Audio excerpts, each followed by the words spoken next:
Yeah, thanks for taking the time. We appreciate you being here.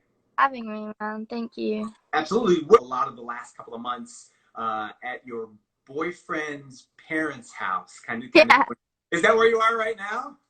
No, this is my bedroom from home, from my parents' house. But during lockdown in London, I stayed at his house, and it was really nice. Yeah, they must be pretty cool people to allow someone kind of as busy as you are with all sorts of stuff going on to let you chill and do all the stuff that you need to do there.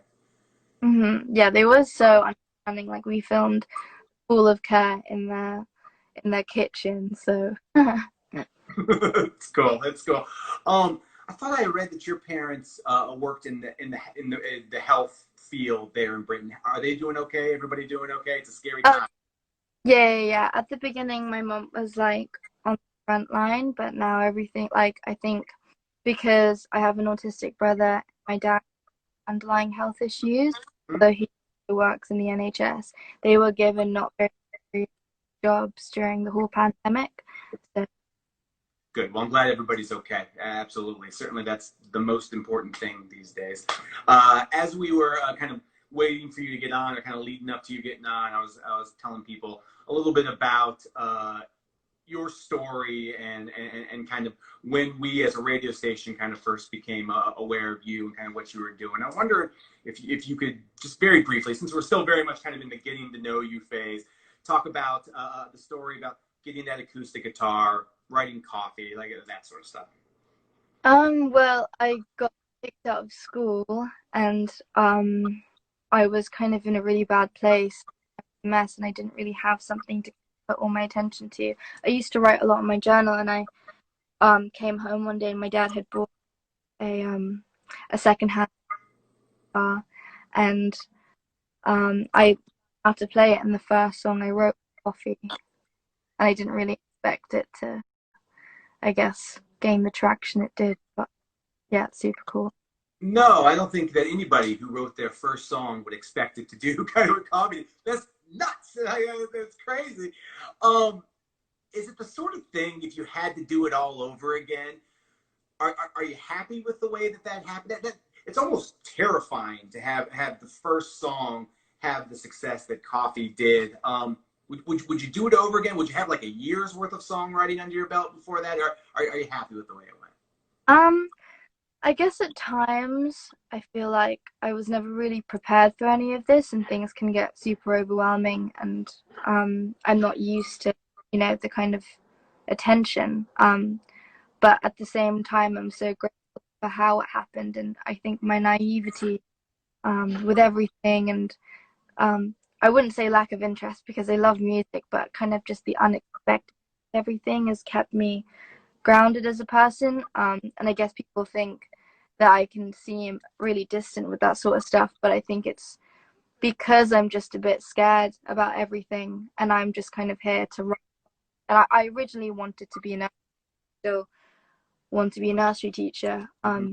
Very strange that this has happened, but I love writing songs.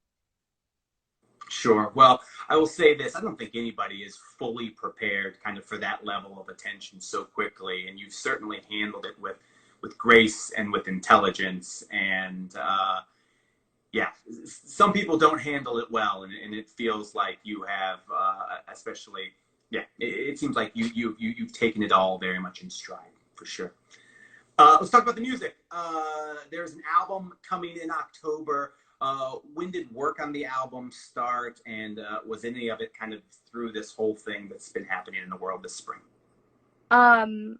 Well, to my advice, I did it before lockdown, so everything was finished. I mean, except for one song, but everything else was recorded pre-corona. Well, to be Corona existed in London in January, but no one was talking. But yeah, I started recording in January, finished, I guess it took probably 3 months, and then because I had written all the songs already, and yeah, the one song I recorded during lockdown, it was just me and my guitar in my boyfriend's house in his garden. We recorded it on a 4-track an old cassette tape. But that's one of the singles. It's called "How's Your Day." Mm-hmm. It's I think it's great. I think it's courageous that kind of the first two songs that took off for you were Coffee, which is this very kind of lo-fi acoustic, just you and a guitar. You did a cover of Karen O's Moon Song, which is kind of very much the same thing. And then you introduced the record with Care, which is not a song that sounds like that at all. Was that a tough decision for you, or was Care kind of always the song you wanted to introduce the world to this record? Yeah, it was definitely the type of music I always wanted to make. I think my music in general has like a similarity with each other despite its differences sonically, because it's coming from me and I wrote it, and my guitar chords make it my song, and I made sure of that with Care, except during my EP stages and kind of me slowly opening up to different ideas from other people, and having that, obviously, like, so exciting playing with your best friends and creating something that was just in your head into real life music. And I was always inspired by artists, like Alanis Morissette and Veruca Salt and Pavement and Sonic Youth and My Bloody Valentine. And as kind of, I wouldn't say I was aiming for the direction of the sound of wherever I had now. I guess subconsciously my inspiration just threaded its way within my music to create something that sounds quite nostalgic to people. Sure. No, yeah. And there is an element of that, but these songs still have very much their own voice. These songs still very much kind of have their thing to say, despite a certain tone from a certain time, no doubt about it. I've seen you mention Stephen Malcolm and Pavement quite a bit. Have you had a chance to meet him or talk to him yet? You have? Oh, how was it? Was it great? It was, it was amazing. I was in the US and I was supporting Clara, and he came and watched one of the shows, and I, before I sang the song, I had dedicated it, like, this song goes up for a guy. He's, in the crowd, and then he hung out with his two kids in my tour bus, and we were, talking about music and how much I love him and how much he inspires me. But it's amazing. Good. That doesn't happen every time, I feel like, when you meet the people that you look up to that much. Sometimes the reality doesn't fit the image, so I'm glad. It doesn't surprise me that Steven did, but I'm glad to hear that he did. He's like everything I expected, Absolutely. There was a rumor that there was a possibility that you might perform Care. Is that still something that we could do? Is that all right? I feel weird asking, but I also want it so bad. Yeah, of course. Okay, cool. This is BEABADOOBEE. We are on Alt 98.7's Instagram live feed, happy hour, and here's Care. Whenever you're ready, I suppose. Thank you.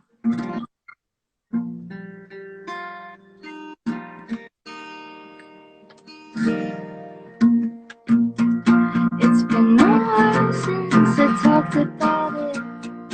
Maybe it's time to cooperate, and it's so hard to forget about it. I want your sympathy. Stop saying you should, 'cause you don't really care.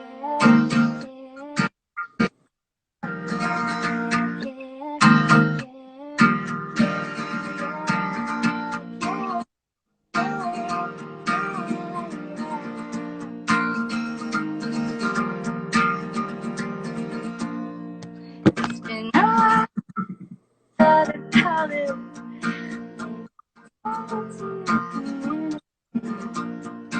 I would never to think about it. The fact that I forget about it. Don't want your sympathy.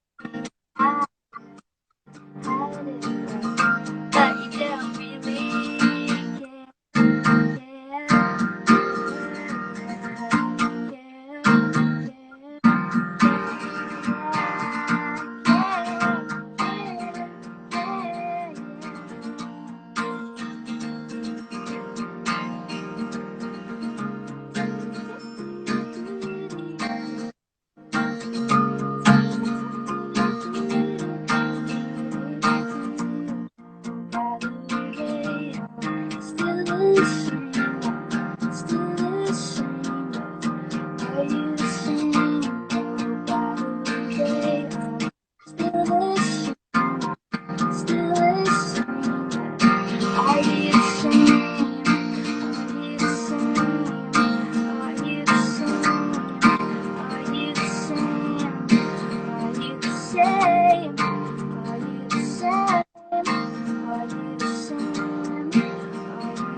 same? Are you the same? Are you the same? Are you? Yeah.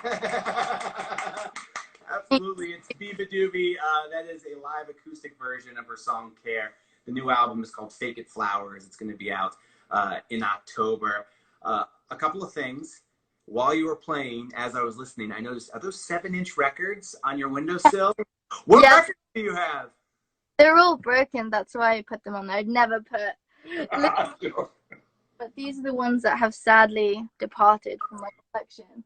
And it's The Clash, The Beatles, Bob Dylan, and Pretty good. Those are pretty good ones. Absolutely. We talked about the record. It's coming in October. Is the like last question? What right now? I can't remember what today's date is. It's August 10th or 11th, something like that. What makes you most excited, kind of, about these group of songs as they're about to enter the world, like right now on this day? I think it's just sharing that side of me as an artist. I can't wait for people to kind of, know me so much more as a person and sonically, like, what I guess I'm capable of, and I've tried my hardest with these, and they're also personal to me, and it's actually quite scary. It's actually pretty terrifying that I know songs that are so honest. But I just can't wait for people to just, see that. Sure. Well, again, all of that stuff, from the amount of attention that the music has gotten already to creating music that is so personal, it can all be terrifying. But like we said before, you are taking it very much in stride, and with an extraordinary amount of grace. And it's just been quite a pleasure getting to know you over the last couple of months musically. And hopefully when all this stuff clears up, we can have you back in LA and do some of this stuff live, so like live in person, Yeah. that sort of stuff. So thank you. I appreciate you taking the time. Thank you for having me. Thank you. Absolutely. No problem. Stay safe. Tell your parents to stay safe. You And we'll talk to you soon. All right. Bye. There she is. That's BEABADOOBee, who, again, from a musical standpoint and now a personality standpoint, just completely in love with her in every single way. Care is the name of the song that we've been playing on Alt 98.7, the song that you just heard her perform live. The new album of hers is called Fake It Flowers. Just announced in the last week or so that it's coming. It is October 16th. She has a couple of EPs out right now, but this is the first full-length record, a record that she said was mostly finished before the whole pandemic got started. There's one song, I think, from the record that was written and recorded during the pandemic, but yeah, we can't wait. Again, she, as we just saw, is absolutely special. So my name is Harms. This is Alt 98.